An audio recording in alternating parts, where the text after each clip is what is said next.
Good morning student, I am Gopi Kumar Srivastava और आज मैं आपको पढ़ाने जा रहा हूँ कि पिछले साल का जो इम्पोर्टेंट क्वेश्चन है उसको हम लोग किस प्रकार से सॉल्व करेंगे, उसका किस प्रकार का क्वेश्चन होगा, किस तरह से फॉर्मूला को जानेंगे, वो सभी बातों को हम लोग आज डिस्कस करने वाले हैं। तो देख सकते हैं हमारा जो ये वीडियो है ये पिछले साल का ही क्वेश्चन उठाया गया है, 2020 का ही है, सीबीएसई का, और ये 3 मार्क्स में आया था। और ये जो क्वेश्चन आया है आपका chapter number 4 method of calculating national income से आया है। तो देख सकते हैं यहाँ पे क्वेश्चन लिखा हुआ है gross value added and market price निकालना है, जो कि नेशनल इनकम से मेजरमेंट में मिलेगा। देखिए आपको नेशनल इनकम 3 तरीके से निकालने को होता है, या फिर इनकम मेथड से, या फिर आउटपुट मेथड से, या फिर एक्सपेंडिचर मेथड से। तो ये जो हमारा मेथड है ये बिल्कुल, ये जो क्वेश्चन है ग्रॉस वैल्यू एडेड मेथड, जिसमें डेप्रिसिएशन दिया है, डोमेस्टिक सेल्स दिया है, चेंज स्टॉक दिया है और आपका एक्सपोर्ट दिया है। बेसिकली ये कौन सा मेथड है, सबसे पहले आपको ये जानना पड़ेगा जो हम क्वेश्चन सॉल्व कर रहे हैं आखिर वो कौन सा मेथड बनेगा। तो 3 ही मेथड है और वो 3 मेथड को मैं आपके साथ डील करूंगा और बताऊंगा कि वो 3 मेथड को भी बताऊंगा और साथ में उसके साथ जो क्वेश्चन आया है उसे भी मैं डील करूंगा कि किस किस प्रकार का क्वेश्चन आया है और किस साल आया है। तो देख सकते हैं इस तरह का एक क्वेश्चन आपका फिक्स रहेगा एग्जाम में 3 मार्क्स को लेकर, ठीक है। तो चलिए सबसे पहले इसको बनाने से पहले हम लोग ये जान लेते हैं कि ये किस मेथड से है। तो ये मेथड जो कैरी करेगा इसको हम लोग बोलते हैं value added method. Value added method मतलब हम लोग national income value added method से निकालते हैं और इसी वैल्यू एडेड मेथड को हम लोग आउटपुट मेथड भी कहते हैं, आउटपुट मेथड। तो चलिए समझते हैं सबसे पहले वैल्यू एडेड मेथड, फिर आउटपुट मेथड, तब जाके हमारा ये जो क्वेश्चन है वो बन जाएगा, ठीक है। तो चलिए स्टार्ट करते हैं। वैल्यू एडेड मेथड या फिर आप उसको आउटपुट मेथड कह सकते हैं। तो आउटपुट मेथड कहें या फिर इसे वैल्यू एडेड मेथड कह दें, वैल्यू एडेड मेथड, ठीक है। चलिए दोनों मेथड के बारे में, दोनों नहीं एक ही मेथड के बारे में हम लोग डिस्कस करते हैं। देखिए इस मेथड को बनाने से पहले आपको इसका कुछ फॉर्मूला पता रहना चाहिए। जब तक आपको इसका फॉर्मूला पता नहीं रहेगा आप किस प्रकार के क्वेश्चन को नहीं बना सकते हैं। और डेफिनेटली माइंड में याद रखिएगा, फॉर्मूला के बाद आपको बहुत ही इजी लगेगा, किसी भी प्रकार के क्वेश्चन को आप बहुत इजीली बना सकते हैं। तो चलिए समझते हैं आउटपुट मेथड को, ठीक है। पर आउटपुट मेथड से समझाने से पहले मैं आपको एक कॉन्सेप्ट बताना चाहता हूं, उस कॉन्सेप्ट को भी आप समझें, ठीक है। देखिए जो हमारा नेशनल इनकम है ये हमें एग्जाम में हमेशा कैलकुलेट करने कहता है। और ये जो नेशनल इनकम है ये बिल्कुल जो राष्ट्रीय आय कहलाता है। एक होता है नेशनल इनकम, एक होता है डोमेस्टिक इनकम। डोमेस्टिक इनकम, देखिए दोनों में अंतर क्या है, डोमेस्टिक इनकम और नेशनल इनकम। जब हम लोग डोमेस्टिक के बारे में बात करते हैं तो डोमेस्टिक इनकम हमारा सिर्फ देश भर का इनकम होता है। देश में जितने भी गुड एंड सर्विस प्रोड्यूस करते हैं अगर हम सभी को जोड़ दे तो उससे जो इनकम होगा मार्केट वैल्यू पे, उसको हम लोग डोमेस्टिक इनकम कहते हैं। और हमारे देश में जितना भी हम लोग डोमेस्टिक इनकम किए और बाहर से अगर कुछ इनकम आता है और डोमेस्टिक इनकम में हम बाहर की इनकम को जोड़ देते हैं तो वो हमारा नेशनल इनकम कहलाता है। मतलब नेशनल इनकम का वो कहलाता है जब बाहर से भी इनकम आने लगता है। हम देश में जो कमाए वो तो है ही, और साथ में बाहर से भी जो कमाएंगे उसको भी अगर ऐड कर देंगे आप तो हमारा नेशनल लेवल का इनकम हो जाएगा, ठीक है। तो बेसिकली जो नेशनल इनकम है उसको निकालने के लिए ये जो चैप्टर है method of calculating national income, उसको इसके अनुसार मेजरमेंट किया जाता है या कैलकुलेटिंग किया जाता है कि आप 3 तरीका से नेशनल इनकम को निकाल सकते हैं। 3 मेथड क्रिएट किया गया है, जिसमें पहला मेथड ही आउटपुट मेथड है, जिसको हम लोग वैल्यू एडेड मेथड भी कहते हैं, जिसको मैंने यहाँ पे बताया आपको वैल्यू एडेड मेथड। और उसके बाद हमारा इनकम मेथड होता है, उसके बाद हमारा एक्सपेंडिचर मेथड होता है। और ये आपके सिलेबस से नहीं हटाया गया है, ये बिल्कुल एग्जाम में आ रहा है। और याद रखिएगा अगर आपको इसका प्रैक्टिकल क्वेश्चन या सम्स अगर बना लेते हैं तो इसका जो थ्योरी है आपको बेहतरीन तरीके से समझ में आएगा। तो सबसे पहले इसको समझने से पहले आपको क्या करना पड़ेगा, इसका फॉर्मूला को देखना पड़ेगा। बेसिकली डोमेस्टिक इनकम होता है, नेशनल इनकम होता है, और नेशनल इनकम को निकालने के लिए 3 मेथड होता है, जो कि पहला आउटपुट मेथड, इनकम मेथड और तीसरा क्या है, एक्सपेंडिचर मेथड। आज जो हम लोग डिस्कस करने वाले हैं वो आउटपुट मेथड करने वाले हैं, क्योंकि आउटपुट मेथड एग्जाम में हमेशा 3 मार्क्स में देता है। चाहे आप 2020 का बात कीजिए, 2019 का बात कीजिए, किसी साल का भी बात कीजिए, आपको ये क्वेश्चन एक देगा। छोटा सा क्वेश्चन इस प्रकार का रहेगा और 3 मार्क्स कैरी करेगा। देखिए एग्जाम में बोर्ड में जो है मार्क्स इंपॉर्टेंट जरूरी होता है, इसलिए मैं हर वीडियो हर बच्चों के लिए, सीबीएसई के जितने भी बच्चे हैं सबके लिए मैं क्या कर रहा हूँ, एक ऐसा वीडियो बना रहा हूँ जिसपे वो आता ही आता है, ठीक है। ऐसा क्वेश्चन जो हमेशा आएगा, तो याद रखिए डेफिनेटली इस रिपीटेड क्वेश्चन है, तो आप इसे अच्छे से समझते हैं। चलिए हम लोग स्टार्ट करते हैं कि आउटपुट मेथड को हम लोग किस प्रकार से बनाएंगे या समझेंगे, ठीक है। देखिए आउटपुट मेथड को समझने के लिए आप यहाँ ध्यान दे सकते हैं कि देखिए आउटपुट मेथड मतलब क्या होता है, हम लोग जितना भी गुड एंड सर्विस है उसको हम लोग जोड़ देंगे। अगर हम जितना भी गुड एंड सर्विस को जोड़ देते हैं तो हमारा नेशनल इनकम निकालने में हमको बहुत इजी पड़ेगा। तो चलिए इसका कुछ फॉर्मूला है उसको भी हम लोग समझते हैं। देखिए इसमें सबसे पहला जो फॉर्मूला होता है, इसका पहला स्टेप जो होता है इसको हम लोग जीडीपी एमपी बोलते हैं, मतलब gross domestic product at market price. इसका जो फॉर्मूला होता है यहाँ पे, ठीक ना।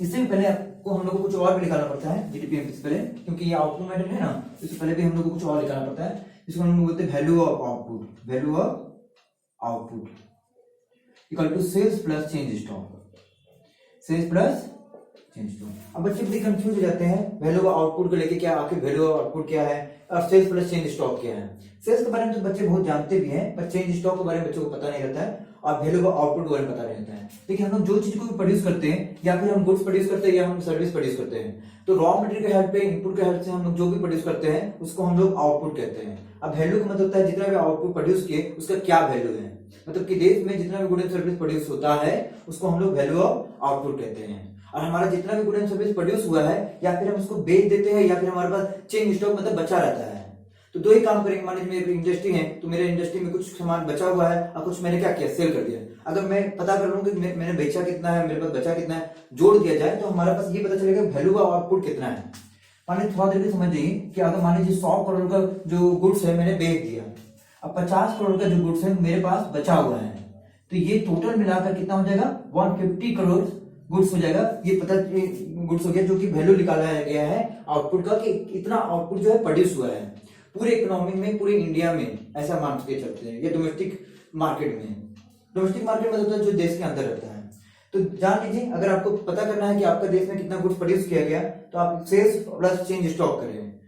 चेंज स्टॉक को हम लोग डेल्टा स्टॉक भी कहते हैं, और इसका क्या फॉर्मूला होता है इसको भी हम आगे डिस्कस करते हैं। ठीक है, पहले इतना ही समझते हैं। फिर पहला ये स्टेप निकालने के बाद हमारा जो दूसरा स्टेप होगा वो होता है जीडीपी एमपी को लेकर। सेकेंड जो स्टेप है वो है जीडीपी एमपी को लेकर। जीडीपी एमपी का जो फॉर्मूला होता है, जीडीपी एमपी मतलब gross domestic product at market price, मतलब हम लोग जो भी गुड का वैल्यू निकालेंगे वो मार्केट प्राइस पे निकालेंगे।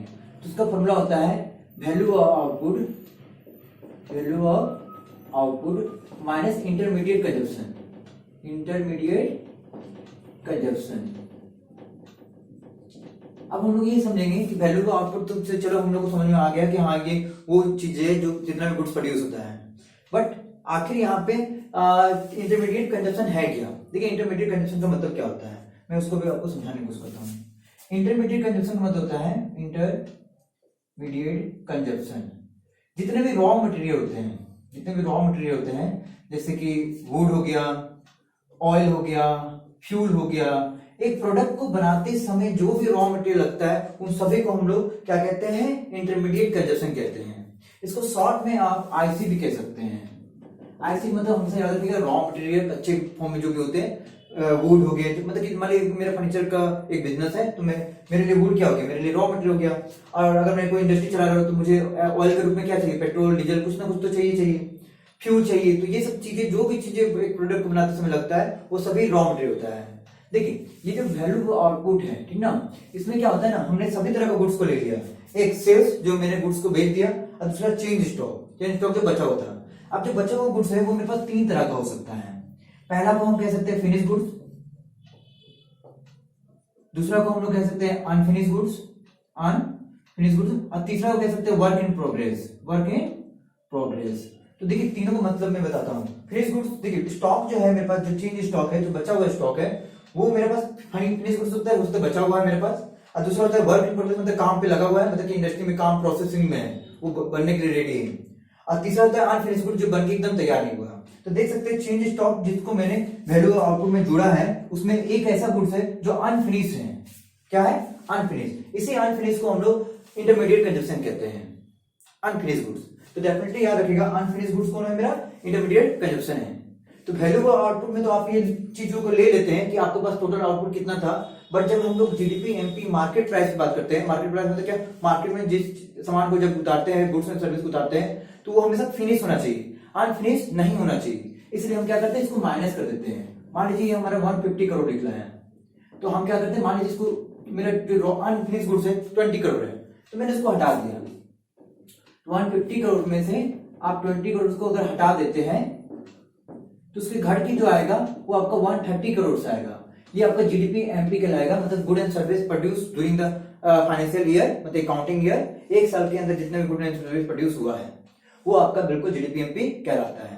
तो इस फॉर्मूला के बाद आप इस फॉर्मूला में चले जाएंगे।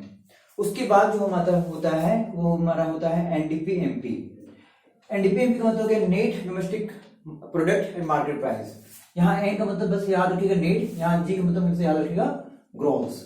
इसका जो फॉर्मूला होता है वो होता है GDP MP minus depreciation, minus depreciation. अभी डेप्रिसिएशन का मतलब क्या होता है, बहुत सारे बच्चे इसको लेकर कंफ्यूज हो जाते हैं, पर आपने अकाउंट्स में इसके बारे में बहुत सारा क्लास 11 में पढ़ा होगा कि डेप्रिसिएशन क्या होता है, decrease in the value of assets, जब एसेट्स का वैल्यू घट जाता है। मान लीजिए हमारे पास जीडीपी है 130 करोड़ का है, अब ये 130 करोड़ का जितना भी गुड एंड सर्विस है वो मार्केट में आते के साथ बिकता नहीं है, कुछ दिन के बाद बिकता है, तो कुछ क्या होता है उसका वैल्यू घट जाता है। तो जब भी गुड्स पड़ा रहेगा, रखा रहेगा या मार्केट में रहेगा तो कभी ना कभी उस पर डेप्रिसिएशन लगता है। अब मान लीजिए मशीन है तो मशीन पे डेप्रिसिएशन लगता है, लैंड पे तो भी डेप्रिसिएशन लगता है रिपेयर के रूप में, ठीक है। तो याद रखिएगा हमेशा कि ये आपका जितना भी जीडीपी, जितना भी गुड एंड सर्विस है वो आपका बिल्कुल डेप्रिसिएट भी होता है। तो हम क्या करते हैं एनडीपी एमपी निकालते हैं, मतलब कि नेट डेप्रिसिएशन घटा के जो आता है उसको हम लोग एनडीपी एमपी बोलते हैं। मान लीजिए डेप्रिसिएशन हमारा 10 करोड़ लग गया तो ये हमारा आपका एनडीपी एमपी हो जाएगा। जब भी डेप्रिसिएशन आप जीडीपी एमपी से घटा देंगे तो आपका एनडीपी एमपी हो जाएगा, ठीक है। उसके बाद हम लोग निकालते हैं एनडीपी एफसी। एनडीपी एफसी का जो फॉर्मूला होता है NDP MP plus minus NIT होता है, माइनस एनआईटी। देखिए ये स्टेप, कुछ स्टेप है ताकि हम लोग नेशनल इनकम को निकाल सकें, और आपको एग्जाम में अधिकतर नेशनल इनकम को ही निकालने बोलता है। कुछ भी बोलेगा, मान लीजिए एनडीपी एमपी बोलेगा तो हम यहीं तो रुक जाएंगे, मान लीजिए एनडीपी एफसी बोलेगा तो हम यहीं तो रुक जाएंगे। पहले हम लोग सारा चीजों को समझ जाते हैं फिर हम लोग डिस्कस करते हैं और भी इसके बारे में। देखिएगा तो एनडीपी एमपी हो गया यहाँ पे, और एनआईटी का मतलब होता है net indirect tax, net indirect tax. आखिर ये नेट इनडायरेक्ट टैक्स क्या होता है वो भी मैं डिस्कस करता हूं। देखिए एनआईटी का मतलब होता है net indirect tax, IT minus subsidy. मान लीजिए गवर्नमेंट ने आपसे 10 रुपए टैक्स लिया और 2 रुपए छूट दे दिया, तो आपने टैक्स कितना दिया, 8 रुपए दिया, तो जो उसी को हम लोग कहते हैं नेट इनडायरेक्ट टैक्स।